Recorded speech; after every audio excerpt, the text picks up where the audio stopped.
Primeira carta de Paulo aos Coríntios, capítulo 1, versículo 10.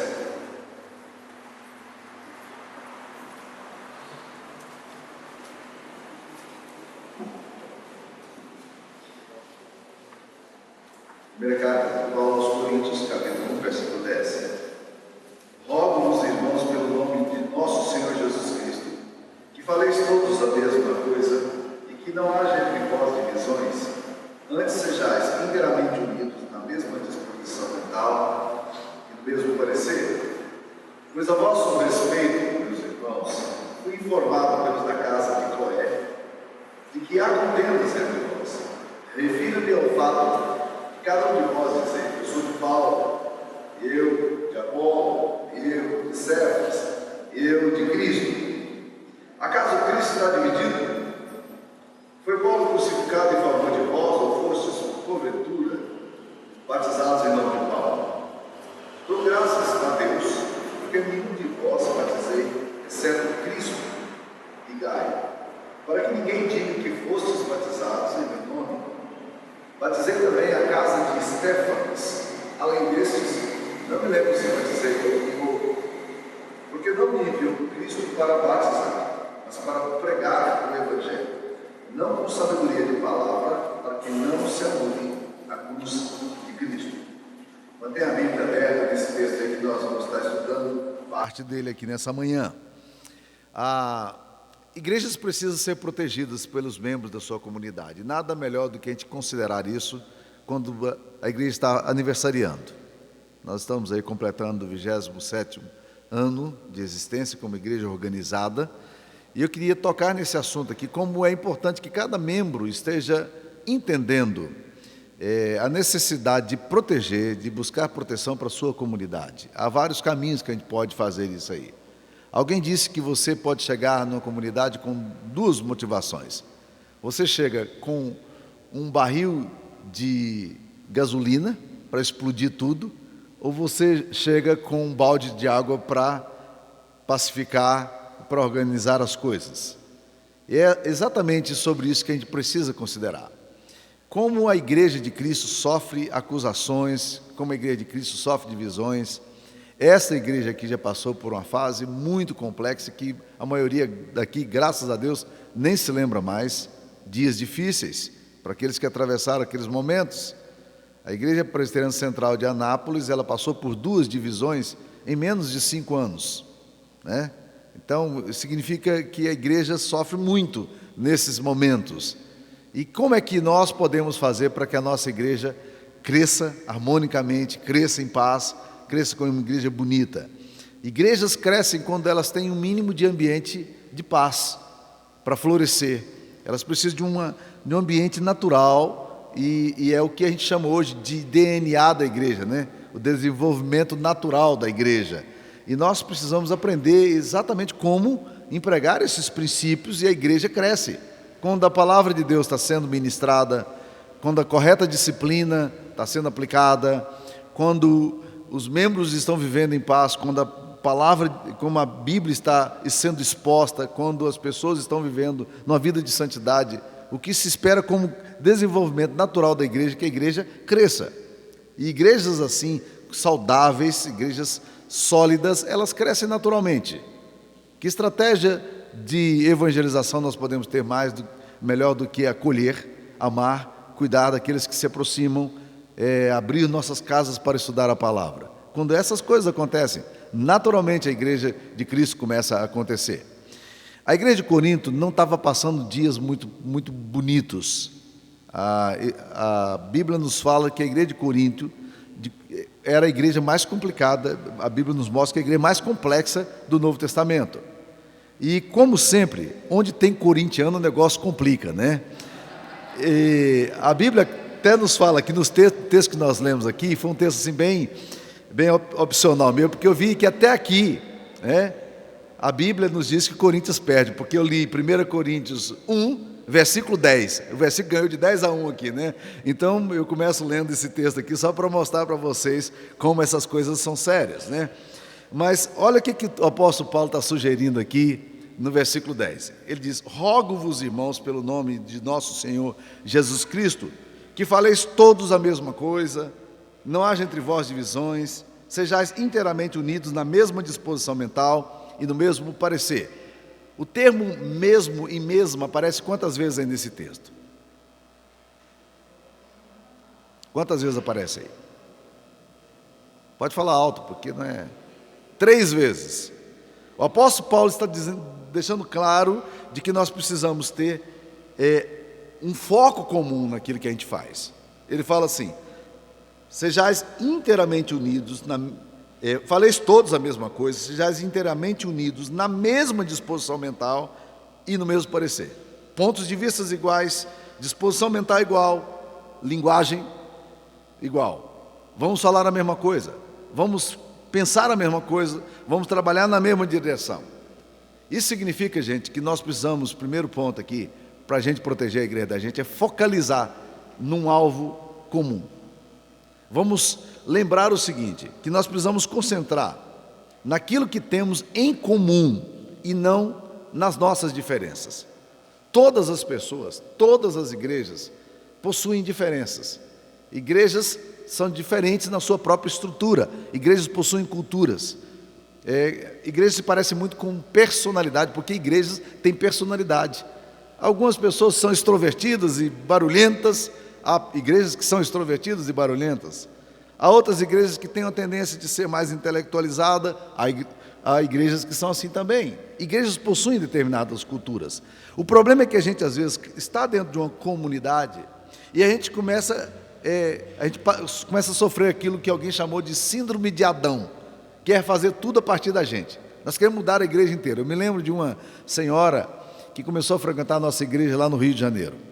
Ela era esposa de um advogado famoso da cidade e ela começou a frequentar a nossa igreja, mas ela tinha uma linha teológica extremamente pentecostal. Porque um pentecostalzinho assim, soft a gente aguenta, mas extremamente pentecostal. Tudo para ela era visão, anjo, demônio, línguas e aquele negócio doido. Aí um dia, ela me procurou depois de quase um ano frequentando a igreja e disse: pastor, eu quero me tornar membro da igreja.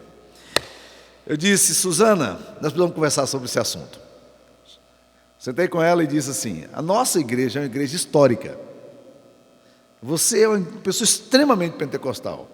Eu acho que você deveria procurar uma igreja pentecostal para você frequentar. Fui bem honesto com ela. Ela disse: pastor, o senhor está me mandando embora da igreja? Eu falei: não, nenhum ponto. Você está aqui há quase um ano frequentando com a gente a igreja.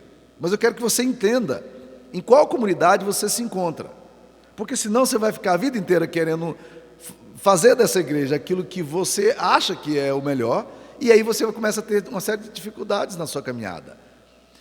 Eu não sei o que aconteceu no coração de Suzane. Suzane decidiu ficar na igreja. E um tempo atrás eu cheguei lá, ela disse: pastor, estou envolvida aqui na SAF, estou no departamento de espiritualidade. Se encaixou dentro da igreja e estava fazendo um grande ministério, nunca saiu da igreja, mas ela entendeu. A igreja, ela tem essa carinha, ela tem esse jeito, então nós vamos trabalhar dentro disso e se focalizar no alvo comum. Quando a igreja começa a ter divisões, é quando essa igreja esquece desse alvo comum. O apóstolo Paulo fala aqui de grupos que começaram a surgir na igreja. Olha aí no versículo 11. Pois a vosso respeito, meus irmãos, fui informado pelos da casa de Cloé de que há contendas entre vós. Qual era o problema que estava acontecendo na igreja de Corinto? Olha o versículo 12. Refiro-me ao fato de cada um de vós dizer: eu sou de Paulo, eu de Apolo, eu de Cefas e eu de Cristo. Cada um desses grupos aqui representa uma tendência da igreja. É muito interessante pensar nisso. Por exemplo, quando a Bíblia fala aqui: eu sou de Paulo, está falando de quê? Como era Paulo? Que tipo de cabeça tinha Paulo? Por que algumas pessoas gostavam de Paulo? Eu tenho aprendido o seguinte, que as pessoas não vêm para a nossa igreja, as pessoas não se identificam com o pastor não vai atrair as pessoas que ele quer atrair para a igreja, mas o pastor em geral atrai as pessoas que se parecem com ele.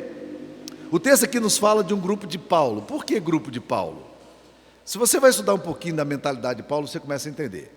O apóstolo Pedro, quando escreve a carta dele, uma das cartas dele, fala assim: olha, o nosso irmão Paulo, ele escreve algumas coisas difíceis de entender, que alguns instáveis deturpam. Ele está dizendo, o apóstolo Pedro está dizendo, Paulo escreve umas coisas complexas, Paulo escreve umas coisas difíceis para a gente poder entender. Pedro, apóstolo, colega dele de apostolado está dizendo que Paulo é complexo em algumas formas de abordagem. E, de fato, Paulo era assim. Paulo é aquilo que eu chamo do grupo dos intelectuais da igreja. É gente que está muito interessada em ler R.C. Sproul, Francis Schaeffer, C.S. Lewis, né? Se você nunca ouviu falar desses nomes, não tem problema nenhum, tá? Mas há um grupo aqui nessa igreja que eu tenho certeza de que gosta desses autores e está lendo aí Jack Lee, né? E esses homens mais complicados, há um grupo da igreja que adora esse tipo de discurso, de sermão complexo, né? E querem aprofundar. Um dia desse um irmão chegou na igreja, está frequentando a igreja, veio de uma igreja pentecostal, e ele falou: pastor, eu estou lendo as Institutas de Calvino, terminei de ler Berkoff. Eu falei: rapaz, nem eu li as Institutas de Calvino toda ainda, você já está lendo, né? Aquele cara, é assim, a cabeça dele desse jeito, para essas coisas complexas.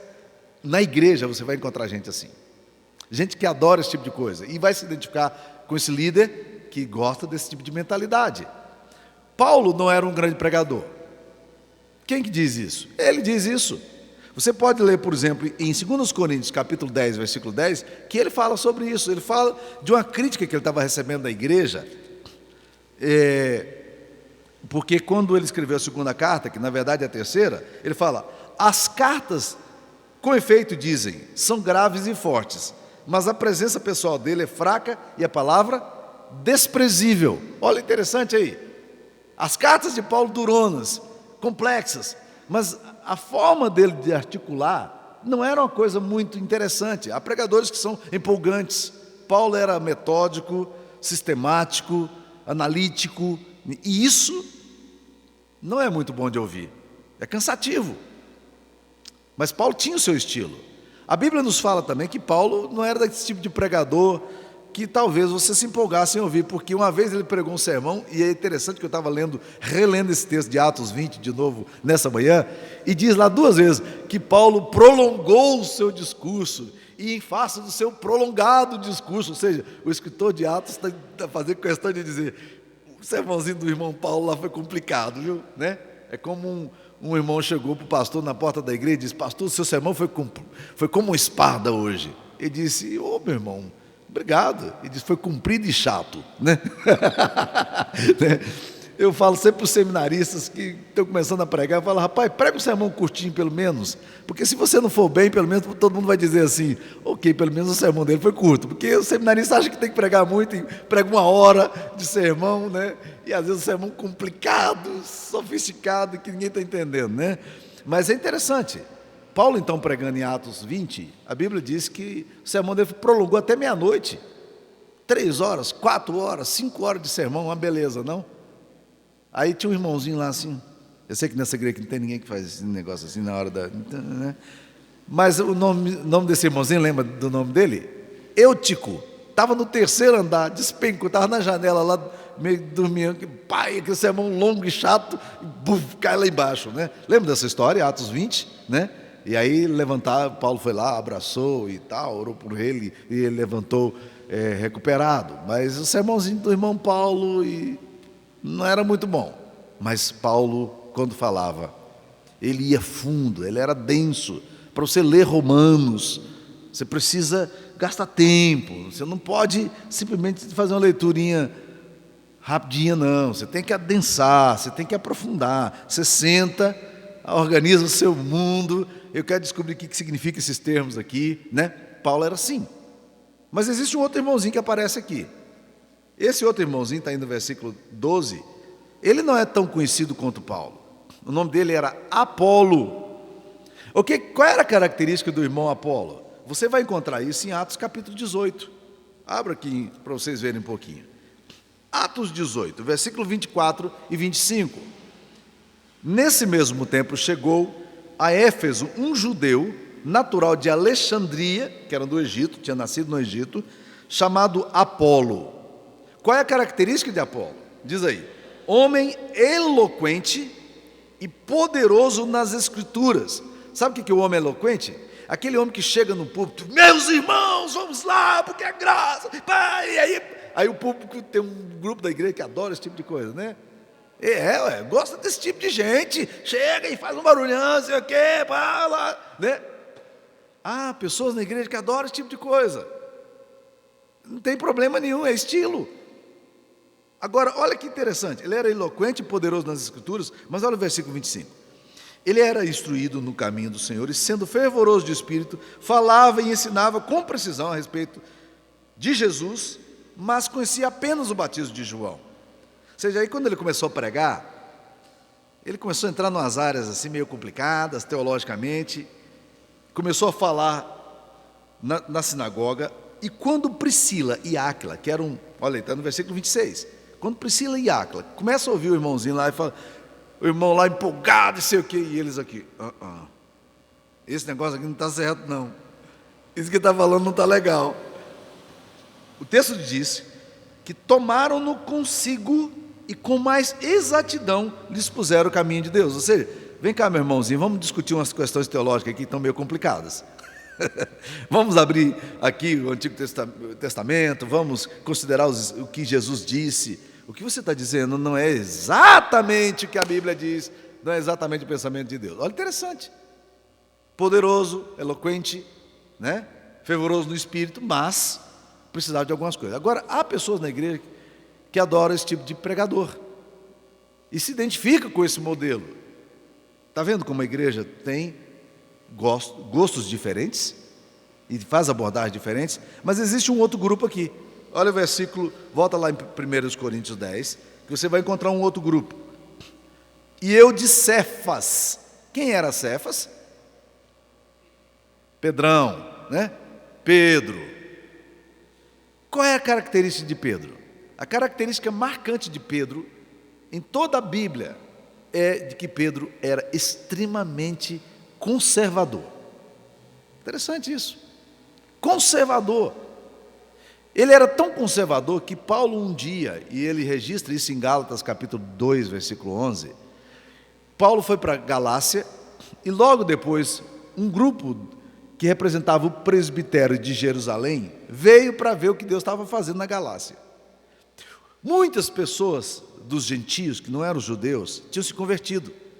E estava lá aquela festa bonita, janta para cá e come aquela comilança que nem comemos aqui ontem à noite, né? Aquela festa boa, alegria, o Espírito Santo sendo derramado sobre os gentios, está todo mundo alegre, a igreja está festiva, judeus e gentios vivendo junto, coisa que nunca aconteceu na história, né? Um judeu nunca entrava na casa de um gentio, né? E está lá uma festa, aí que chega a comissão do presbitério de Jerusalém. Aí chega lá, Pedro, que estava antes da comissão do presbitério chegar, Pedro, que comia com gentios, com a comissão do presbitério, meu filho, ele retrocedeu, ele ele voltou um pouco e disse, eu não como com gentios. Como assim? Se até ontem você comia? Mas agora não como mais não. E por causa do medo do julgamento dos irmãos do presbitério, ele deixou de fazer aquilo que era tão simples, que era comer com gentios. E o apóstolo Paulo diz, eu repreendi Paulo face a face. Chegou no nariz dele e diz assim, cara, você não pode fazer isso não, meu. O que você está fazendo você está negando o evangelho. É interessante que a acusação de Paulo é uma acusação seríssima. Ele diz, você está negando o princípio do evangelho. Você está deixando de entender o que Deus está falando. Mas Pedro fez isso por quê? E o apóstolo Paulo registra em Gálatas 2,11 a tristeza dele, porque diz, ao ponto de o próprio Barnabé se dissimular com eles. Por que ele ficou triste assim com Barnabé? Porque Barnabé tinha sido o discipulador dele. Foi Barnabé quem o pegou quando ele estava entrando na igreja e o trouxe para ensinar as verdades do evangelho e o acolheu na comunidade cristã. Estão entendendo, gente? Ou seja, esse momento agora é um momento extremamente dolorido para Paulo, porque ele percebe que Pedro vai embora e ainda influencia os outros. Pedro era assim. Atos capítulo 10. Abra aqui para vocês verem uma outra cena bem marcante de Pedro, para vocês verem o que o conservadorismo faz com a gente. Atos capítulo 10. Diz-nos a palavra de Deus aqui que Pedro tem uma visão. Ele está na casa de Simão, o curtidor, em torno de meio-dia, na hora do almoço, e aí de repente, meio com fome ali, orando, e ele tem uma visão. Se lembra da visão? A visão desce do céu, um pano branco, e dentro desse pano branco várias espécies de animais que os judeus não comiam, quadrúpedes. E ele ouve a voz de Deus dizendo: Pedro, mata e come. Aí Pedro disse: Senhor, eu não posso fazer isso. Eu sou um judeu, eu fui educado a não comer essas coisas, então eu não posso fazer isso, Senhor, eu não vou fazer. Deus levanta o lençol, desce mais uma vez e diz: Pedro, mata e come. Ele diz: Senhor, eu sou presbiteriano, como é que eu vou fazer isso? Eu não consigo levantar a mão. Não, estou só brincando aqui, né? Não dá. Deus levanta o negócio, terceira vez, manda de novo Pedro matar e comer. E Pedro não quer fazer isso. E Deus disse: não consideres impuro aquilo que eu já purifiquei. Quando Pedro está pensando no sentido dessas palavras, batem na porta da casa. 2 rapazes foram enviados por Cornélio, que era um gentio, porque Cornélio no dia anterior tinha tido uma visão de um anjo tinha aparecido para ele, era um homem piedoso que buscava a Deus, temente a Deus, e Deus envia um anjo ali e diz: Cornélio, na casa de Simão o curtidor, existe um homem santo, um homem que eu escolhi para pregar o evangelho, vai lá que esse homem vai te contar tudo o que você precisa saber, Cornélio. Ele vai pregar o evangelho. Quando Pedro está lá pensando na visão, esses 2 homens batem na porta. Aí ele vai receber gentios. Recebe aqueles gentios, os gentios contam: olha, nosso Senhor nos mandou aqui, porque aconteceu isso. Então agora vem conosco. Pedro vai. Mas visivelmente constrangido.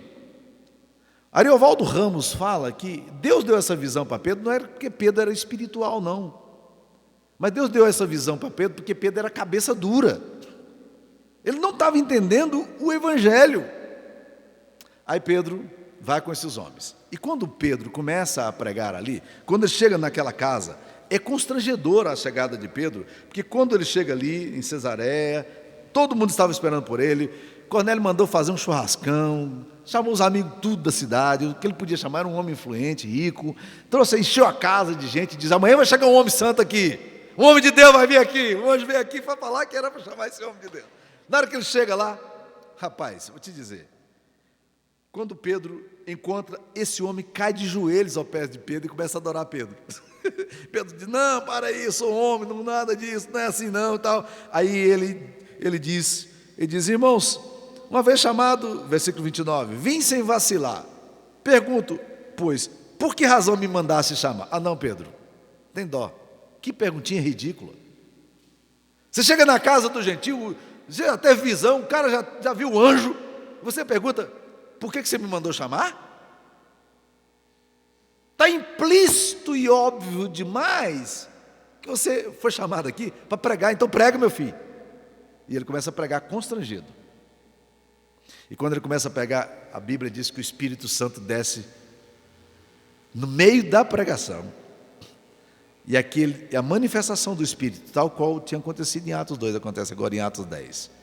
E tinha que ser exatamente igual, porque senão o Concílio de Jerusalém não ia aceitar. Tinha que ser do mesmo jeitinho. E diz a Bíblia então que ali é um derramamento do Espírito no meio do sermão. Sabe por que Deus parou o sermão de Pedro no meio? Eu tenho uma tese sobre isso. É porque o Espírito Santo diz assim: se eu deixar esse cara pregar mais um pouco, daqui um pouco ele estraga o que ele pregou. Então eu vou parar o sermão dele aqui no meio, que vai ser melhor. Pedro é daquele tipo mais conservador do que caixinha de maisena, gente. Lembra a caixinha de maisena, aquela, né, amarelinha, que vinha toda escrita por dentro e por fora? Ele é conservador. É um grupo da igreja. Cada um desses grupos aqui, para mim, tem virtudes. Mas tem um outro grupo aqui. Vamos lá? 1 Coríntios 1,10. Tem mais um grupinho aqui. Porque um grupo dizia: sou de Paulo, outro de Apolo, outro de Cefas, e eu sou de Cristo. Esse grupo parece jóia, esse eu quero, né? Esse é o grupo mais perigoso da igreja. É grupo. Por que é mais perigoso? Porque é o grupo dos espirituais, dos que se julgam mais espirituais do que os outros, e se acham no direito de estar sempre julgando os outros. É o grupo que mais me deu trabalho em todo o meu ministério. Teve uma vez que eu estava orando, e no meio da oração, uma mulher que era muito espiritual no grupo e tal, não sei o que, ela começou a mandar recado. E eu percebi, eu parei a oração, irmã, para a oração. No meio da oração, você imagina que situação constrangedora para um pastor? Irmã, para a oração. Vamos sentar. Parou todo mundo. A irmã estava orando, estava no meio da oração. Disse, vamos conversar aqui. A irmã está querendo dizer alguma coisa para a igreja, não teve coragem e usou a oração para poder mandar recado? Ela baixou o cabelo. Então vamos conversar sobre esse assunto. Ela usou a oração para mandar recado. Como ela não tinha coragem, ela espiritualizava os atos dela. Gente, esse tipo de atitude é complicado. E há sempre na igreja aquele grupo que se julga mais de oração, o grupo do monte, que vai orar, o grupo que já teve experiências sobrenaturais, e acha que porque falou em língua um dia no evento, agora é melhor do que... Gente, é grupo do mesmo jeito. Agora, deixa eu situar vocês aqui. Por que eu gosto do grupo de Paulo? Porque eu acho que precisa ter gente na igreja que pensa, que aprofunda as questões, que discute seriamente temas, vai fundo na teologia. E é bom ter esse tipo de gente na igreja, é ótimo. Professores de escola dominical, gente que prepara, que estuda, que reflete, é uma bênção. Por que é bom ter pessoas como Apolo? Porque de vez em quando, meu irmão, a igreja tem que dar uma tremidinha, né? Para aquele negócio de impactar que ninguém aguenta, né? Aí chega um cara que tem um coração mais apaixonado, e aí você, né? Mas é maravilhoso quando você encontra gente assim. É bom ter gente conservadora na igreja. Sabe por que eu tenho aprendido? Que pessoas conservadoras na igreja, quando a igreja passa por crises, elas são aquilo que a gente chama de pé de boi. Não arreda o pé, fica firme, as coisas estão caindo, elas estão firmes. A igreja está passando pela crise que for, ela está ali, com seu dízimo, com sua presença, com sua oração, simples, mas, né? Não é assim? E tem o grupo aqui, que é o grupo de Cristo, que é o grupo que quer mais, que busca mais, que deseja mais. Na minha igreja, irmãs de oração, que eu louvo a Deus pela existência dela. Agora, o problema qual é? Quando a gente perde o foco comum, nós não estamos divididos. Nós estamos somando, porque nós somos um corpo. Então, meus queridos irmãos, a primeira coisa para você proteger a sua igreja, eu vou falar de 7, viu? Já falei de 1. Focalize no alvo comum. Concentre-se no que você tem em comum e não nas diferenças que você tem. Há muitas pessoas procurando igrejas perfeitas. Mark Groth disse uma coisa interessante, ele disse assim: eu não gostaria de pertencer a um clube que me aceitasse como sócio. Eu tenho dito para pessoas que buscam igrejas perfeitas, eu falo assim: se você está procurando uma igreja perfeita, por favor, não vai para lá não, que você vai estragar essa igreja. Não é? Se eu entrar numa igreja perfeita, eu estrago a igreja perfeita. Eu entrei e acabou a igreja perfeita, não tem mais não. Você está entendendo o ponto? Ao invés de concentrar nas diferenças que vocês têm aqui, e todos vocês têm, todas as igrejas têm, concentre-se naquilo que é bom. Igrejas têm alvos, têm projetos. Vamos ver se a gente trabalha aqui. Não fica dividindo e fazendo, né, roubando o potencial da igreja. Entra junto. Onde é que eu posso aqui, nesse mover de Deus, aqui na minha comunidade, estar junto? Em que área que eu posso entrar aqui com a minha vida, com meus dons, com meus talentos? Como é que eu faço? Isso é importante. Então, primeira coisa, para você proteger a sua igreja, focalize no alvo comum. Segunda coisa, controle sua língua. Controle sua língua. Olha aqui que o apóstolo Paulo está escrevendo na primeira carta de Paulo aos Coríntios, versículo 11. Pois a vosso respeito, meus irmãos, fui informado pelos da casa de Cloé de que há contendas entre vós. Eu sempre achei que Cloé era homem, mas aqui é um substantivo feminino, então não tem jeito, é mulher mesmo, né? Agora, um homem fofoqueiro, quando dá para ser fofoqueiro, também é uma desgraça, viu, gente? Ei, rapaz! Aprenda a controlar sua língua, meu irmão e minha irmã. Se você quer proteger sua igreja, aprenda a controlar sua língua. Uma irmãzinha chegou uma vez para o pastor e disse: pastor, eu preciso, se eu procuro sobre a língua, eu tenho falado demais, eu preciso consagrar minha língua no altar. Aí o pastor olhou o altar e disse: não dá não, irmã. Ele disse: não dá por quê? Porque sua língua não cabe aqui nesse altar aqui não. Nesse aqui cabe, pastor? Depende. Controle sua língua. Há muitas vezes a vontade da gente falar, Controle, sabe? Não fale. Fofocar, alguém disse que é transmitir informações quando você não é parte do problema nem parte da solução. Isso é fofoca. É você fazer afirmações sobre coisas que você não precisaria falar. Você ouviu falar, mas não fale. Fofoca é como você receptar mercadoria roubada. Você é cúmplice do mesmo jeito pelo crime que foi praticado. Você não roubou? Não, não foi, não roubei. Eu só comprei o que veio roubado. Então do mesmo jeitinho. Você é criminoso também, tá? E eu tenho aprendido o seguinte, que gente que traz informações para a gente, está louquinho para saber que informação vai levar da gente. É aquele irmão ou irmã que chega assim e faz um comentário e fica esperando a sua resposta, porque ele trouxe e ele vai levar. É pombo correio. O texto aqui diz que fui informado da casa de Cloé que há contendas entre vós. E era verdade. O que Cloé estava falando era verdadeiro. Mas Paulo dá nome de quem trouxe. Já viram essa coisa da igreja? Que irmão ou irmã chega assim e fala assim: pastor, estão falando aí. Quem está falando? Não, eles estão falando aí. Falaram. Como diz o outro. Quem falaram? Quem foi que falou? Não, não quero falar por uma questão de ética, pastor. Falei, não, por uma questão de ética você vai falar. Vamos nomear. Vamos dizer quem disse o que disse. A melhor forma de acabar a fofoca na igreja, e eu já tive uma vez de chamar 7 pessoas, um homem e 6 mulheres, numa reunião do conselho. A melhor forma de acabar com a fofoca é dizer assim: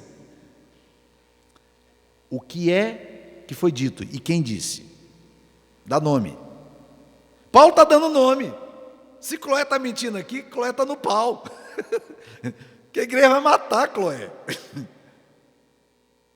Você está entendendo, gente? Controle a língua. Aprenda a perguntar. Essas coisas que estão me dizendo são verdadeiras? Às vezes não são, mas às vezes são verdadeiras. A segunda pergunta que você deve fazer é: eu devo passar essas informações para frente?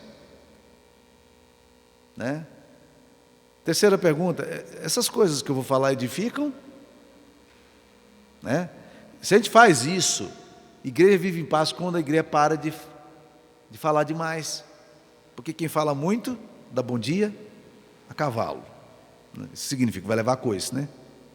Não é assim? Então, controle sua língua. Para você proteger a sua igreja, focalize no alvo comum, controle sua língua. Vamos ao terceiro ponto.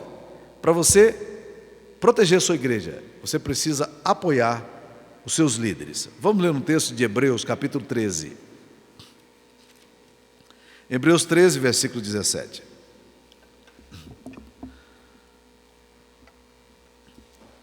Obedecei aos vossos guias e sede submissos para com eles, pois velam por vossa alma, como quem deve prestar contas, para que façam isto com alegria e não gemendo, porque isso não aproveita a vós outros.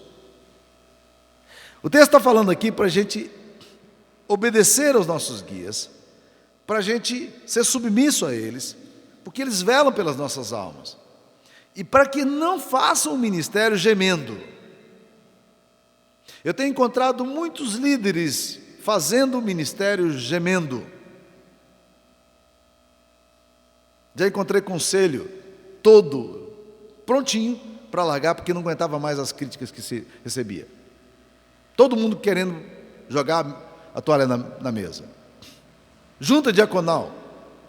Como os nossos diáconos às vezes sofrem, porque uma coisinha não saiu exatamente como deveria. E é interessante, porque esses diáconos chegam meia hora antes do culto. Muitas vezes eu chego na minha igreja, deu uma noite chuvosa e aí chega no outro dia, a água vazou por algum lugar, eles estão lá com o rodo limpando. Eu era pastor em Brasília, o secretário da Agricultura do governo do Distrito Federal era da minha igreja, diácono. Um dia eu cheguei lá, era o dia da escala dele, o cara está com o rodo na mão, pano, limpando o chão. Está certo. E é lindo isso. Pessoas que têm um cargo alto em empresas, mas que são diáconos e fazem isso porque sabem que estão fazendo para o Senhor. A gente às vezes não encoraja a liderança da igreja, departamento infantil. Tem hoje lá um grupo de mulheres trabalhando lá no departamento infantil, não é mesmo? Cuidando das crianças, para que você possa estar aqui, do seu filho. Aí chega e percebe determinadas coisas. Por que você, ao invés de criticar, você não pensa como é que você também pode cooperar nisso aí? Então encoraje seus líderes, aprenda a fazer isso. Então, muitas pessoas reclamam dos pastores, o pastor não visita. E eu falo lá na minha igreja, gente, me convida para comer um pão de queijo na sua casa, com café com leite, eu amo isso, eu vou com alegria. Me chama lá, me chama para comer uma picanha e vai ver se eu não apareço na tua casa para comer. É ruim, hein? É óbvio. Agora, não, pastor, nunca vem na minha casa. Quantas vezes você já me convidou? Pastor, estive no hospital, fiquei lá uma semana. Falei, você ligou para quem? E eu vou lá na minha bolinha de cristal e faço zum, zum, né? Não dá, né? Então, é muito importante quando a gente trabalha isso aí.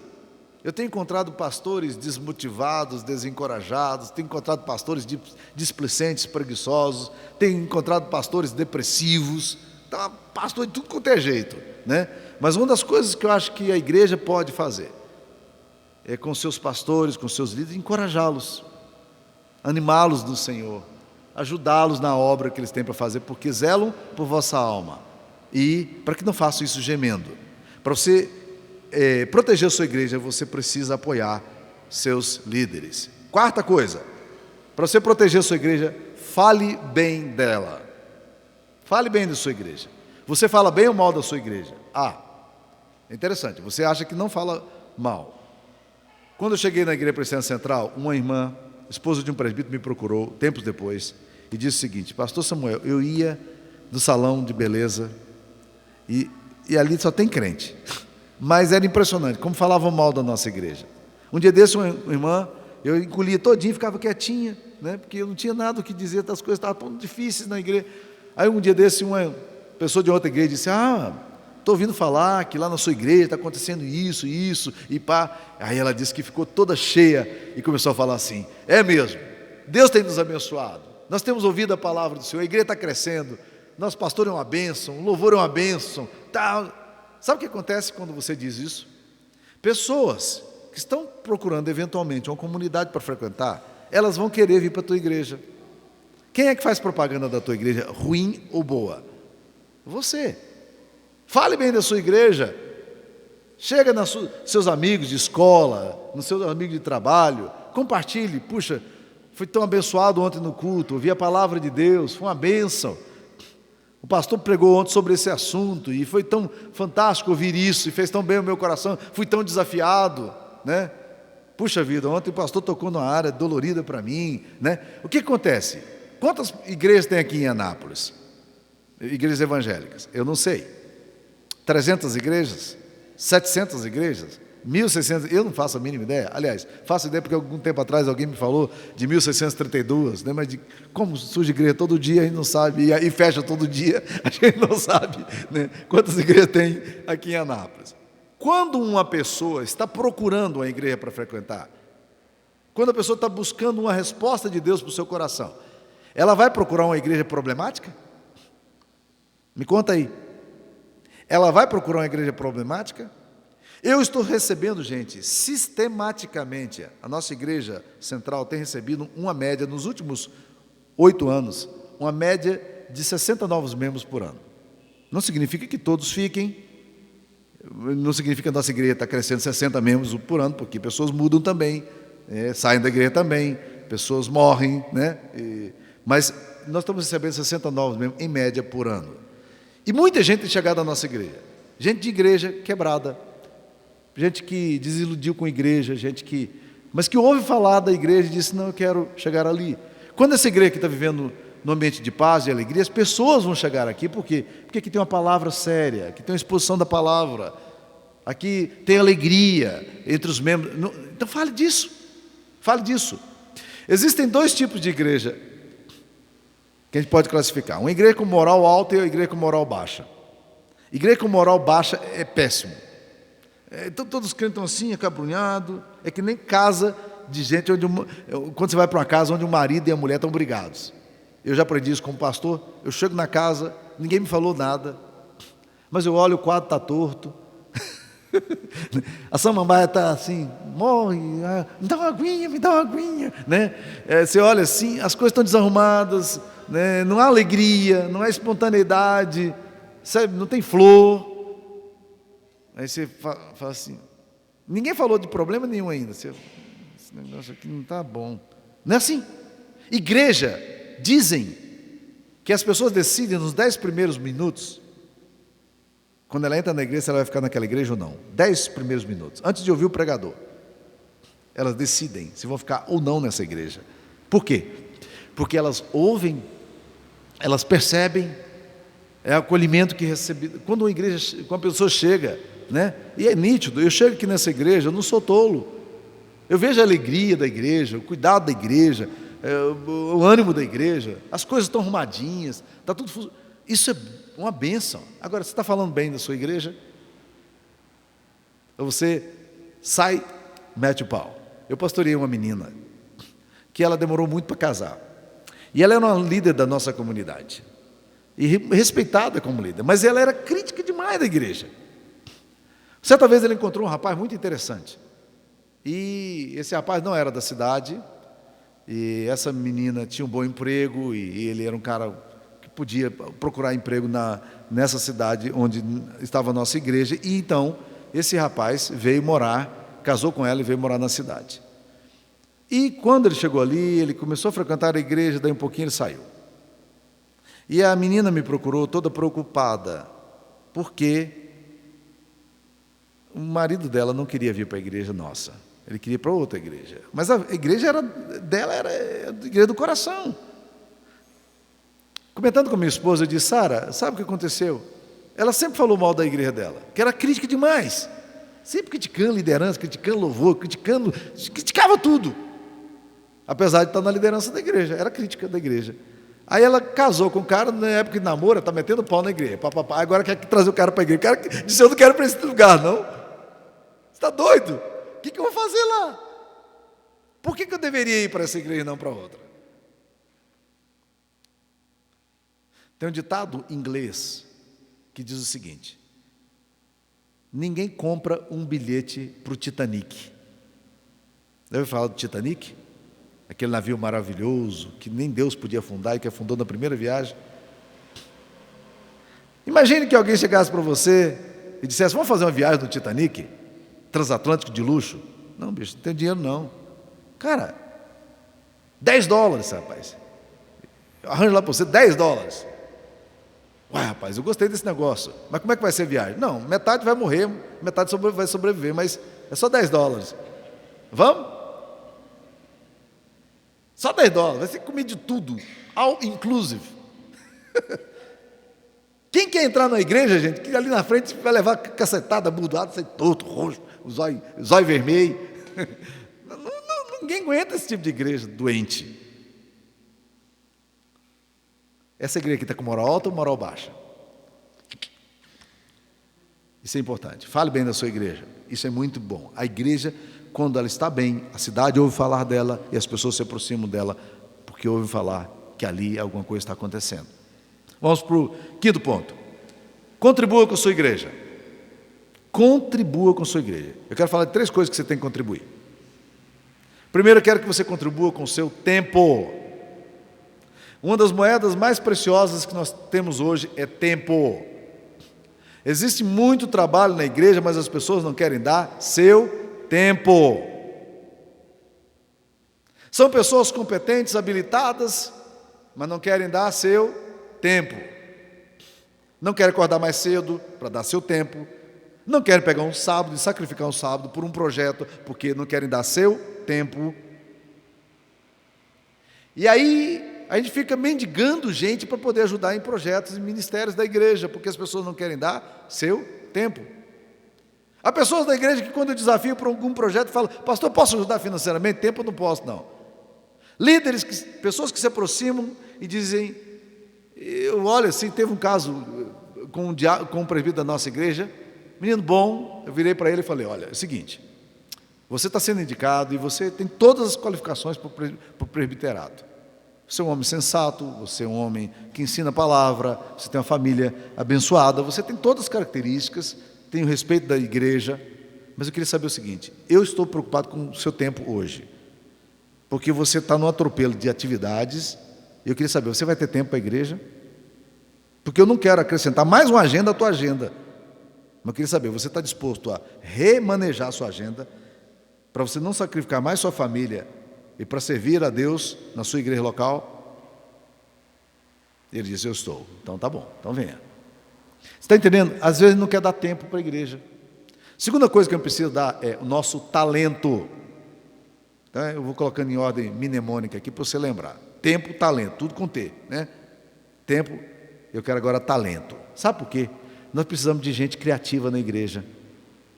É bom chegar na igreja e ver gente talentosa servindo a Deus com seus talentos. Eu tenho uma birra tremenda, como na igreja a gente quer fazer as coisas mal feito. Irmãzinha que chega e fala assim, pastor, eu queria cantar uma música, ela não está muito boa, não, mas é uma música feita com amor, é para Deus, para adorar a Deus. Então, minha irmã, já que é feita para Deus, faz boa. Vai ensaiar bem, vai cantar e vai ver se você tem condição para cantar. Já que é para Deus, vou fazer o melhor, né? Ebenezer Bittencourt, do Instituto Haggai, ele fala que lá naquela porta ali, toda a porta de igreja, lá naquela porta ali, tem, na hora que você passa de lá para cá, tem um demônio ali na entrada, que é chamado o encapetamento da mediocridade.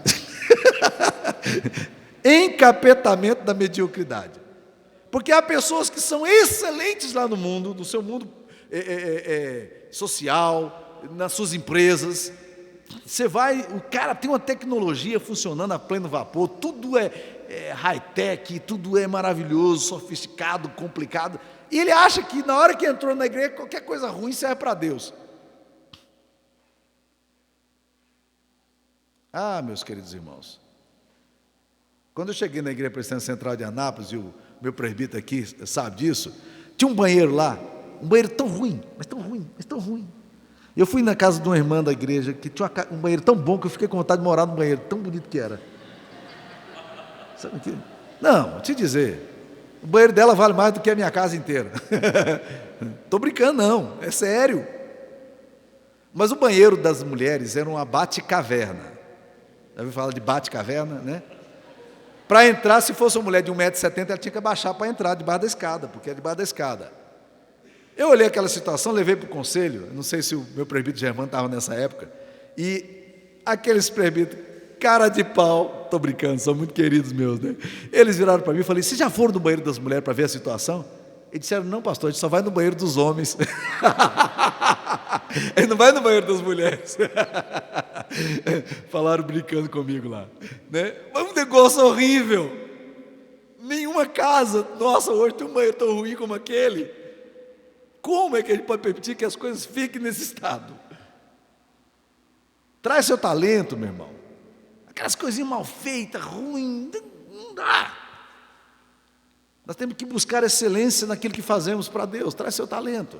Tem muito moço aqui, moça, tem muitos idosos aqui com tempo e com capacidade que podem melhorar muita qualidade em todas as áreas. Traz seu talento. Está a fim de trazer? Traga seu talento. O que você sabe fazer? O que você tem na mão? Traz. Terceira coisa que eu queria dizer para você. Falei de tempo, falei de talento, eu quero falar de tesouro.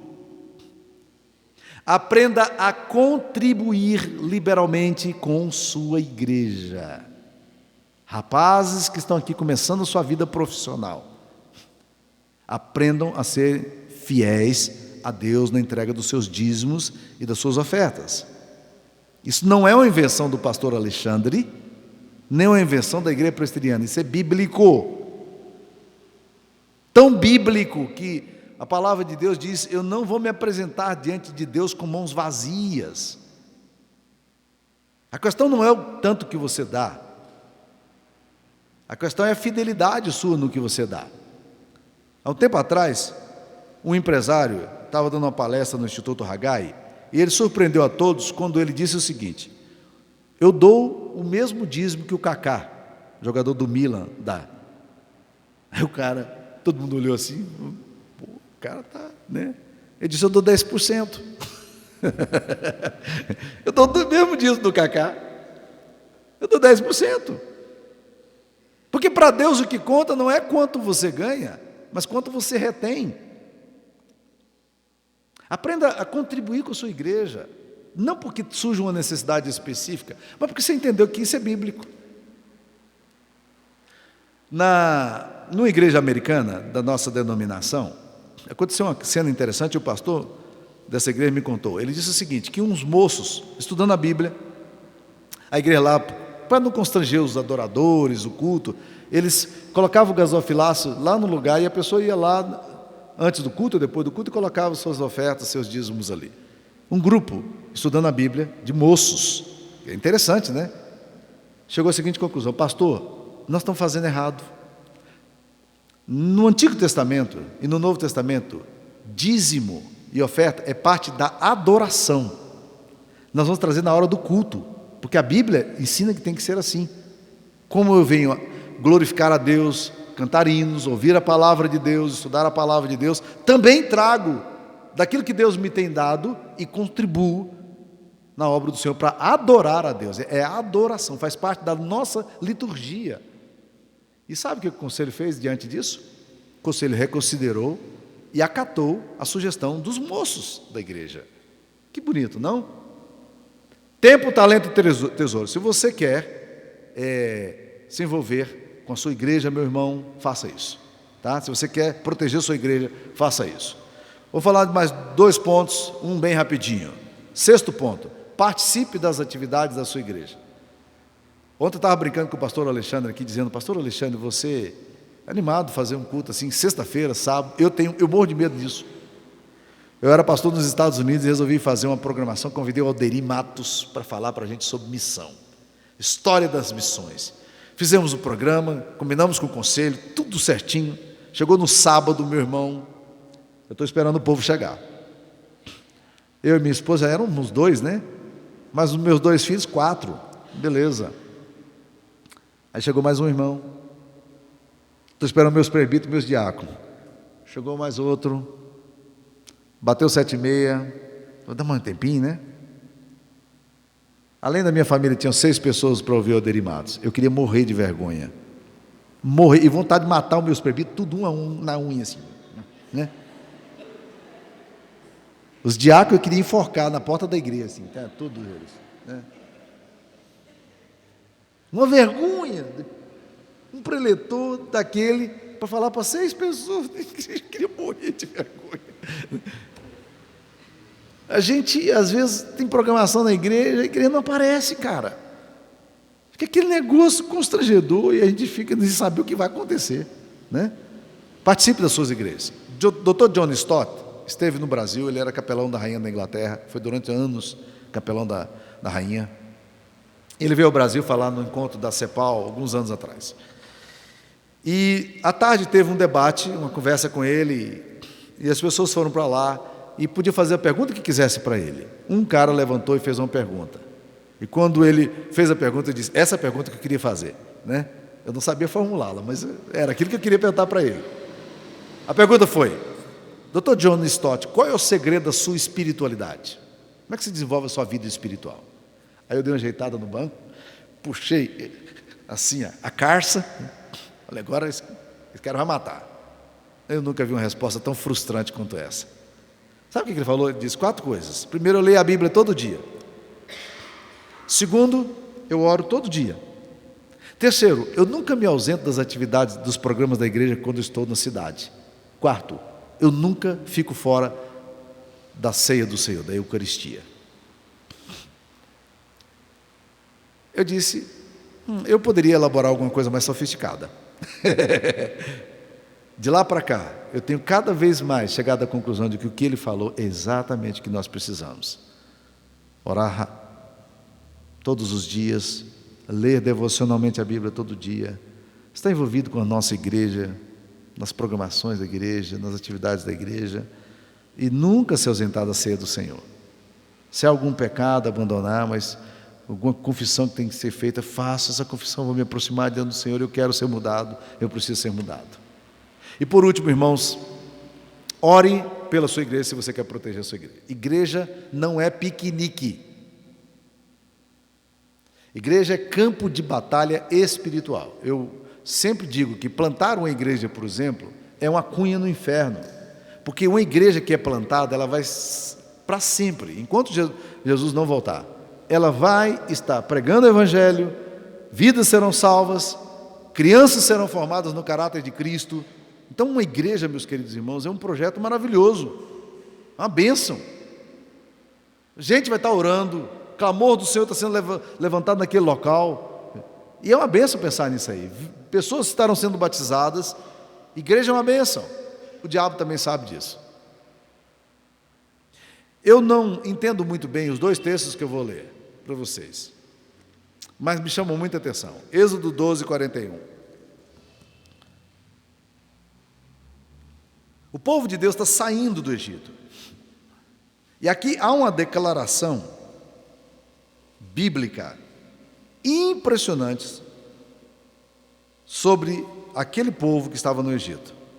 Êxodo 12, 41. Aconteceu que ao cabo dos 430 anos, nesse mesmo dia, no dia que o povo de Deus está saindo do Egito, todas as hostes do Senhor saíram da terra do Egito.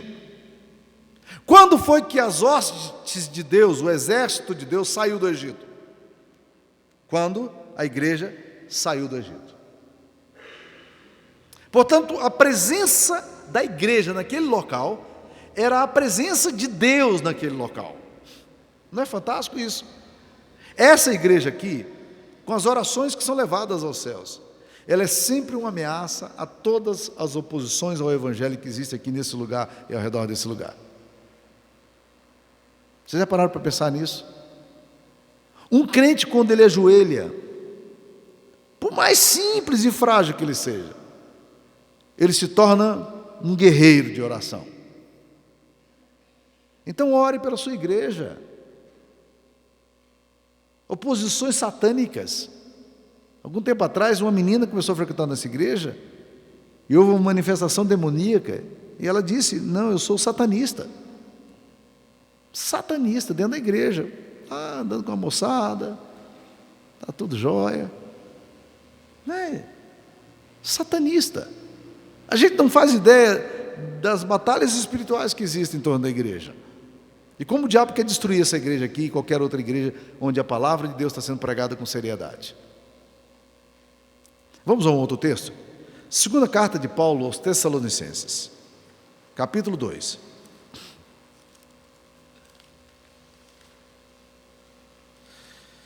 Efésios, Filipenses, Colossenses, Tessalonicenses, capítulo 2, versículo 7.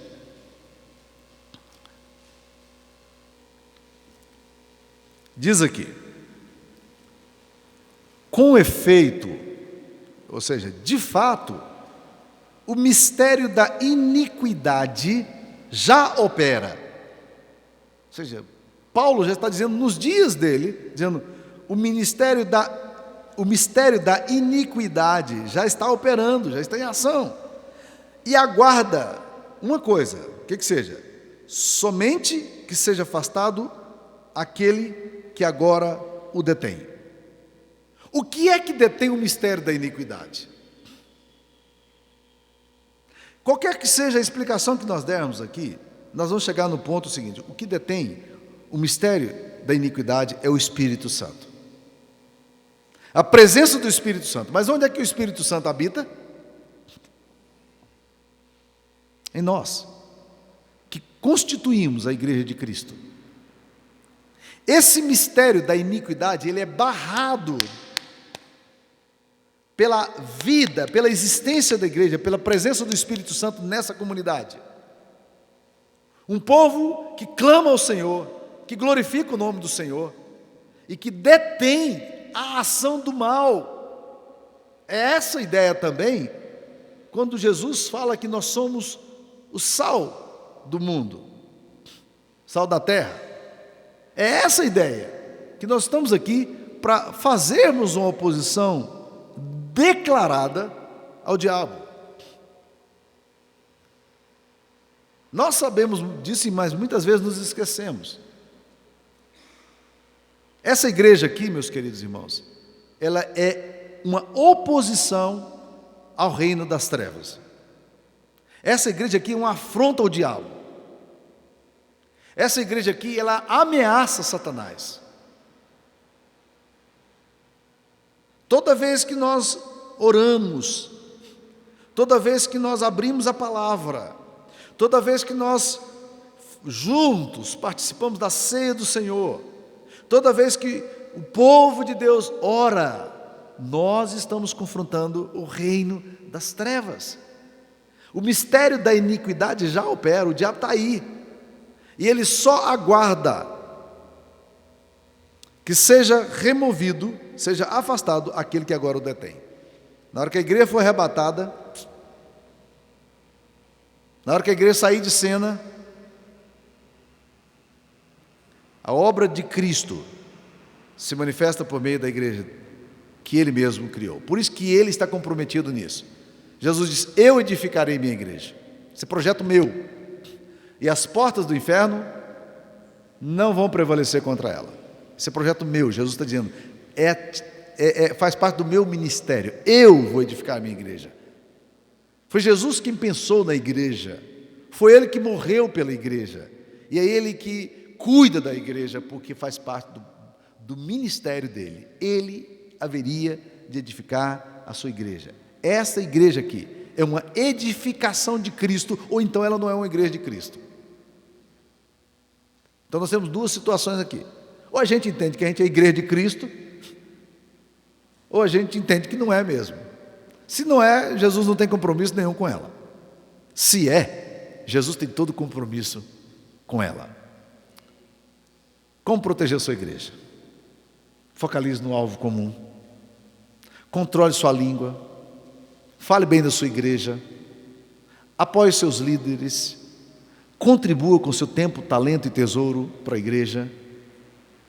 Participe das atividades da sua igreja e ore pela sua igreja. Que Deus abençoe essa comunidade. Vamos orar? Queria convidar a Sara para que viesse à frente e orasse aqui para nós.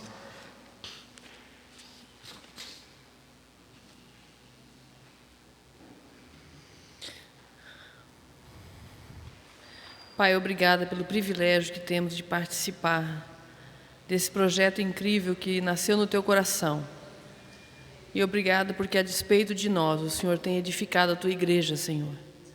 Nós ouvimos muitas coisas sérias hoje de manhã, que cremos que veio do Senhor, e nós Te pedimos em nome de Jesus que a Tua graça se manifeste individualmente e também coletivamente nesse lugar, Pai.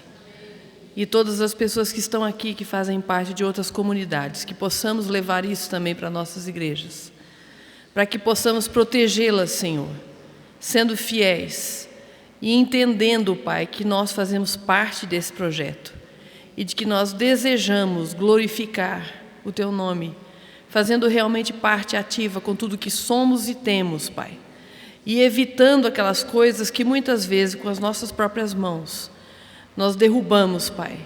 Nós tiramos pessoas, nós ficamos no lugar como obstáculo, Senhor, aquilo que o Senhor deseja fazer. Nós Te rogamos em nome de Jesus que o Senhor tenha misericórdia de nós. Em especial, nós Te agradecemos por essa igreja, porque por 27 anos o Senhor tem edificado essa comunidade, senão ela não estaria aqui. E nós Te pedimos em nome de Jesus que o Senhor continue levantando pessoas, mãos santas, gente que paga o preço de ser chamado Teus filhos, gente que investe na proteção dessa igreja, dessa comunidade, gente que quer ver daqui 10, 15, 20, 30, quantos anos necessários, Pai, que algo novo do Senhor sempre aconteça aqui e que não haja impedimento, que flua naturalmente, Pai. Nós Te agradecemos porque é um privilégio muito grande poder comemorar essa data. Obrigado por todos que já deram e já foram embora, mas que a obra, a oração deles ainda é frutificada aqui nesse lugar. E que aqueles que aqui estão possam também colher e possam ter a esperança de que, ainda que eles não estejam mais aqui, algo novo do Senhor vai sempre se manifestar nesse lugar. Louvado seja o teu nome, em nome de Jesus. Amém, Pai.